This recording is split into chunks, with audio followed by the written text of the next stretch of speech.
Olá, sobre a enquete de hoje no Instagram, que basicamente perguntava: ao considerar coeficiente de mola num projeto estrutural, as cargas axiais na fundação, e aí a gente tem quatro opções. Opção número um, permanecem iguais pela área de influência. Opção número 2, reduzem, pois a deformação dissipa elas. Opção número 3, modificam, mas o somatório permanece igual. E opção número 4, podem ser maiores, pois o solo ganha resistência. Ok? E daí a questão aqui foi uma questão que não é de uma pós-graduação em fundações. Não é uma questão de engenheiro formado. Não é uma questão de estudante de engenharia. Isso aqui, na verdade, é uma questão de ensino médio. Por isso que a primeira coisa que eu mando as pessoas estudar, até entender com certeza, é física e matemática do ensino médio. Por quê? Bom, vamos à questão aqui é o seguinte. As respostas menos ditas primeiro permanecem iguais, ok? Infelizmente tem muita gente que acha que a carga é determinada só por área de influência, que não é um termo técnico, que não é nada que te menciona na parte peristática, nada. O termo área de influência não é usado para dimensionamento em si, só para ter uma ideia base, ok? E acho que a carga permanece igual. E não, tá?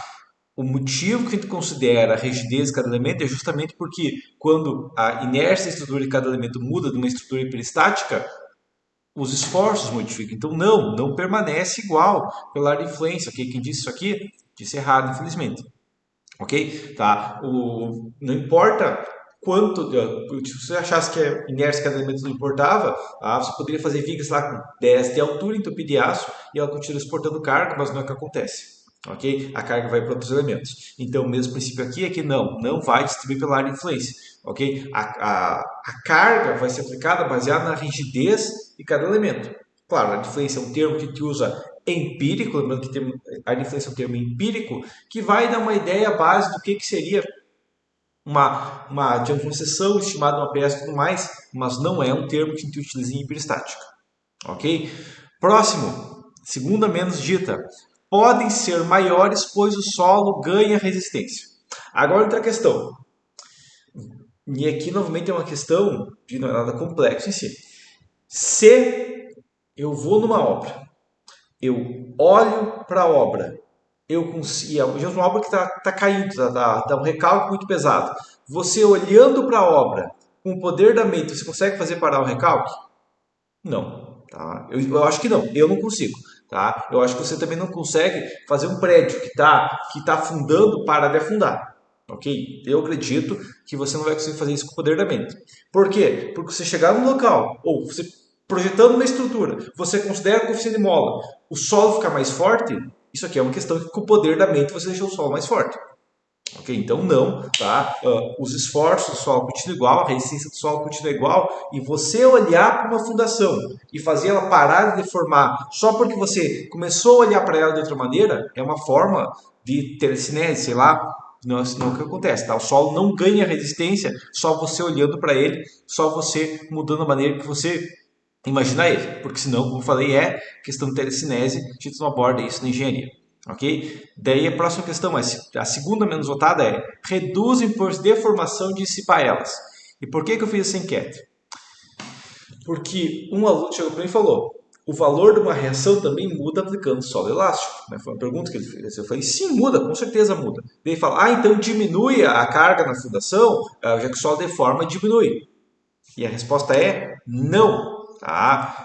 Porque a questão, imagina a pessoa pensa o seguinte, tá? Eu tenho só uma sapata com 50 toneladas, mas se o solo ceder um pouco, né, ela vai deformar, ela vai distribuir as cargas, tá? Então é uma questão, que tecnicamente enquanto ela está afundando, ok? A diferença de aceleração dela relativo à gravidade vai ser um pequeno nível de carga, ok? Tá? Então se o meu prédio está acelerando, sei lá, 1 centímetro por ano, ok? Ele está ganhando uma aceleração de 1 centímetro por ano, eu posso descontar 1 centímetro na aceleração que a gravidade tem esse ano. Tá? Só que vai ser um valor tão ínfimo, ok? Que a gente não pode considerar ele, tá? Até porque não é uma questão constante. Então, não, tá? Primeira questão é, eu tenho um prédio, imagina que o prédio pesa 1.000 toneladas, ok? Um prédio de 1.000 toneladas. Quantas toneladas o solo tem que suportar?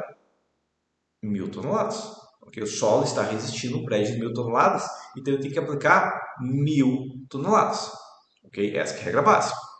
Agora, e se o meu solo aguenta apenas 929 toneladas? Então eu tenho 1 tonelada gerando aceleração do prédio. Okay? Se o prédio está acelerando, ele está caindo. Okay? E 1 tonelada multiplicar pela sua gravidade e tudo mais, eu estou deformando o prédio drasticamente, em questão de poucos segundos ele cairia. Ok? Estou falando uma diferença de 0,1% na carga. Então a questão base aqui, em um prédio, se eu tenho 1.000 toneladas de prédio, meu prédio pesa 1.000 toneladas, a carga total no solo tem que ser 1.000 toneladas. Obrigatoriamente, porque se tiver mais que 1.000 toneladas de reação, o prédio está saindo voando, tá? Que nem um foguete, ok? Se tem menos que 1.000, ele está afundando, ok? Meu prédio não pode afundar, meu prédio não pode cair para baixo, nem pode cair para cima. Então, a questão é que a reação tem que ser 1.000 toneladas, ok? Só que muitas pessoas pensam, mas a fundação está deformando, então ela deformando distribui melhor. Não, tá? Não acontece isso, tá?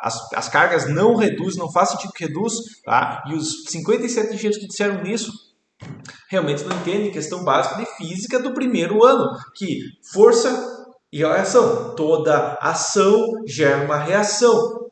Okay? Isso aqui não é pós-graduação, isso aqui não é doutorado em física, isso aqui é... Se você fez o primeiro ano de ensino médio, você tem que saber isso aqui.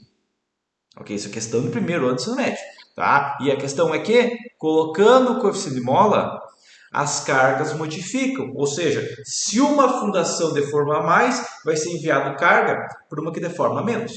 Okay? Uma maneira de a gente imaginar isso, quando eu coloco o coeficiente de mola, ser equivalente a ter tipo, um limite de capacidade para cada sapata baseado no tamanho dela. Ok? Tá? Você imaginar o seguinte, imagina que você tem que ir para o hospital, você sabe que o hospital está lotado, você vai para outro. Ok? Tá? Se for para o sítio outro perto, você vai para outro, entendeu? Essa que é a questão mesmo vale para sapatos. Se uma sapata está com muita carga, a carga vai para outro sapato do lado que tem mais folga, porque muita pressão no caso. Tá? Para outro sapato do lado que tem menos pressão. Ok? Isso que acontece com o coeficiente de mola. A gente permite as cargas irem para outra posição. Okay? Uma carga que estava num pilar ou numa fundação vai para outro pilar, vai para outra fundação. Okay? Mas o somatório tem que ser igual. Okay? Não é uma questão opcional, não é uma questão de sugestão, é que o somatório das forças tem que ser igual. Okay? Se o prédio pesa 1.000 toneladas, eu tenho que ter 1.000 toneladas de reação. Okay? A única diferença é que um prédio que eu não considero coeficiente de mola, eu posso ter, sei lá, 500 toneladas numa sapata gigante lá, vou usar. O prédio está 1.000 toneladas, tem um pilar que suporta 80. Tá? Eu apliquei a coeficiente de mola e tudo mais, e ele ficou com 75. Não sumiu 5, mas aqui tinha um outro pilar do lado que tinha 30, que agora está com 35. Ok? O pilar lá está com 32, daí outro pilar está com mais 2 e outro pilar está com mais 1. Ok? Mas as cargas vão ser redistribuídas pela estrutura, mas o total tem que ser igual. Ok? Por isso que eu falo que você tem que internalizar cada conceito para vir depois, tá? Porque o engenheiro que está estudando isso aqui, está tentando estudar como que eu otimizo aqui uma fundação, ele nunca vai conseguir otimizar uma fundação sem entender aquele conceito básico que a gente vê muito antes, que o somatório de forças tem igual ao somatório de reações. Entendido? Tá? Mas por enquanto isso é isso. Até a próxima.